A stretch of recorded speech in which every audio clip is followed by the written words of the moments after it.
एक बार की बात है, एक गांव में शंकर नाम का मूर्तिकार रहा करता था। वह काफ़ी खूबसूरत मूर्तियां बनाया करता था और इस काम से बहुत अच्छा पैसा भी कमा लेता था। उसे एक बेटा हुआ। उस बच्चे ने बचपन से ही अपने पिता के पास मूर्तियां बनाना शुरू कर दी। धीरे धीरे उसने मूर्तियां बनाना सीख लिया। अब वह बहुत अच्छी मूर्तियां बनाया करता था और पिता अपने बेटे की कामयाबी पर बहुत खुश था और गर्व महसूस करता था। लेकिन जब भी वह मूर्तियां बनाता, हर बार पिता बेटे की मूर्तियां में कोई न कोई कमी निकाल दिया करता था।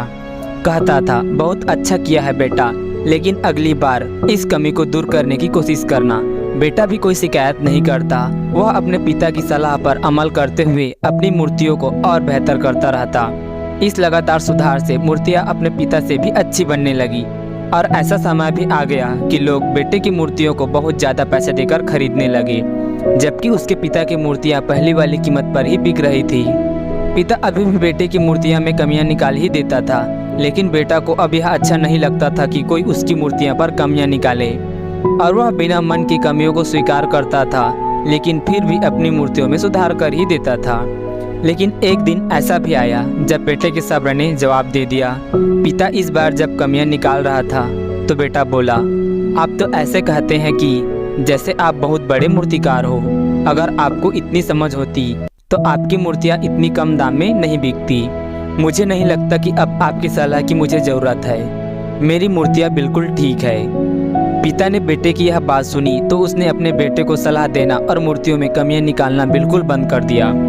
कुछ महीने तो वह लड़का बहुत खुश रहा, लेकिन फिर उसने महसूस किया कि लोग उसकी मूर्तियाँ की इतनी तारीफ नहीं किया करते जितनी पहले किया करते थे और उसके मूर्तियों के दाम बढ़ना भी बंद हो गए और उसकी बिक्री बहुत कम होने लगी। शुरू में तो बेटे को कुछ समझ नहीं आया, लेकिन फिर वह अपने पिता के पास गया और उनसे इस समस्या के बारे में सारी बात बताई। उसके पिता ने बेटे की बात को बहुत शांति से सुना, जैसे कि उन्हें पहले से पता था कि एक दिन इस प्रकार का सिचुएशन आएगा। बेटे ने इस बात को नोटिस किया और पूछा, क्या आप जानते थे कि ऐसा होने वाला है? पिता ने हाँ में उत्तर दिया और बोला, आज से कई साल पहले मैं भी इस हालत से टकराया था। बेटे ने सवाल किया, तो फिर आपने मुझे समझाया क्यों नहीं?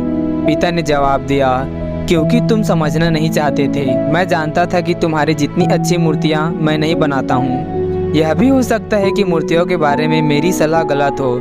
ऐसा भी नहीं है कि मेरी सलाह की वजह से कभी तुम्हारी मूर्तियाँ बेहतर बनी हो, लेकिन जब मैं तुम्हारी मूर्तियों में कमियां दिखाता था तब तुम अपनी बनाई मूर्तियों से संतुष्ट नहीं होते थे और खुद को बेहतर बनाने की कोशिश करते थे, और वही बेहतर होने की कोशिश ही तुम्हारे कामयाब होने का एक बड़ा कारण था। लेकिन जिस दिन तुम अपने काम से संतुष्ट हो गए और तुमने यह भी मान लिया कि अब इसमें कोई बेहतर होने की गुंजाइश नहीं है, तब तुम्हारी कामयाबी रुक गई। लोग हमेशा तुमसे बेहतर की उम्मीद रखते हैं और यही कारण है कि अब तुम्हारी मूर्तियों के लिए तुम्हारी तारीफ नहीं होती और न ही उसके लिए तुम्हें ज़्यादा पैसे मिलते हैं। बेटा थोड़ी देर चुप रहा और फिर उसने सवाल किया, तो अब मुझे क्या करना चाहिए? पिता ने एक वाक्य में जवाब दिया, असंतुष्ट होना सीखो। मान लो कि तुम में हमेशा बेहतर होने की गुंजाइश बाकी है। यही एक बात तुम्हें हमेशा आगे बढ़ने के लिए प्रेरित करती रहेगी, तुम्हें हमेशा बेहतर बनाते रहेगी। कहानी का सार पानी की तरह पूरा साफ है। इन संसार में कोई भी इंसान किसी भी काम में 100% उत्तम नहीं है। हर इंसान में कुछ न कुछ कमियां जरूर है।